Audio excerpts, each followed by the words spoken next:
All right, let's get right into it. We often think of a story's setting as, well, just the backdrop, right? The stage where all the action happens. But what if I told you it's actually the most powerful tool you have to hook your reader from the very first sentence? Today, we're going to look at how to transform that passive background into an active force that literally wakes up your reader. Seriously, think about it for a second. When you pick up a book and read that first page, what's the very first thing your brain scrambles to figure out? Before you even care about who the characters are, before you get hooked by the plot, there's this one fundamental question that has to be answered. I love this metaphor. Imagine your reader is like a patient just waking up from a long coma. They're totally disoriented, everything's a blur. Their first, most desperate questions are, where am I? What time is it? Who are all these people? Your story's setting, that's the first answer you give them. It's how you grab their hand and ground them in this new reality. Now, check out what happens when you don't give them that grounding. A story opens with a line of dialogue just like this, totally out of the blue. The reader is immediately lost. We can't build a picture in our heads. Is this a kid in a sandbox? A thief in a dark alley? Without a setting, it's just a voice floating in a black void, and there's no way for us to connect. So, the bottom line is, our first job as writers is to answer those immediate, urgent questions for our reader. And that brings us to the first huge function of setting, building the world and showing them where they stand in it. So, at its most basic, setting is the place, time, and context of a scene. Simple enough, right? It's the where and the when. But as we're about to see, it is so much more than just a pin on a map or a date on a calendar. We hear the term world building, and our minds usually jump straight to fantasy epics or sci-fi sagas. But here's the thing, every story needs world building. A university campus in Georgia is a completely different world from one in Tokyo. A high-powered law firm in New York is a different universe from a dusty mechanic shop in rural Texas. Each one has its own rules, its own language, its own culture. And to really build that world, you have to get this idea of space-time. It's this concept that a place is completely inseparable from its moment in time. Think about it. The playground you loved as a kid, it isn't the same place today. The physical space might still be there, but the time, the feeling, the context, that's all gone. Space and time are totally linked. And this example just nails the point perfectly. Take the word futon.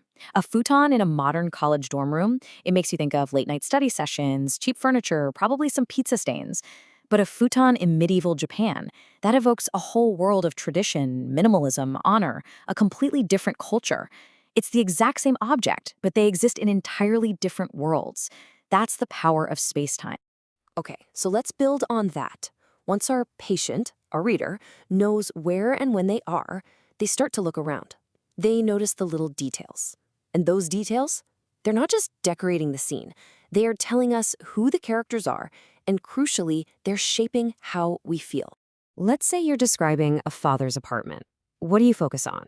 The ashtrays overflowing with cigarette butts and the dirty dishes piled in the sink? Or do you focus on the framed photos of his kids that are covering every single wall? See, both of those things could be true, but the details you choose to show the reader create a completely different version of this character before he even says a single word. That's setting as character. And that flows right into mood. As the writer, you are the director of your reader's emotions. You get to decide the entire emotional atmosphere of the scene. So, when your reader wakes up in your story, how do you want them to feel? Anxious, hopeful, terrified? Your setting is one of the best tools you have to control that feeling. Just look at how a master like Hemingway does it. He could have just said, "It was cold in Paris." Fine. But instead, he uses words like lovely and gives us that specific wonderful image of braziers, those little heaters, outside the cafes. That creates a feeling of coziness, of romance, of warmth, even in the cold. We instantly feel comfortable and charmed. Now let's flip that on its head and look at this example from Donald Barthelme. 30 dead trees. And then he doubles down and calls them little brown sticks.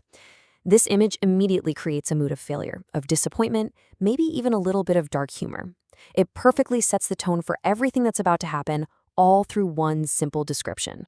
All right, let's tackle one of the most common and maybe one of the most misused parts of setting, the weather. How do we rescue it from being a boring cliché and make it a dynamic, exciting part of our story? Yeah, we all know this one, right? It has become a total joke for a reason. And the reason is that writers, especially new writers, often just drop the weather in there as a lazy way to start a scene. It doesn't mean anything. It's basically the literary version of awkward small talk. So here's the real test. Is your weather just a conversation starter, or is it actual world building? How about that heat, huh?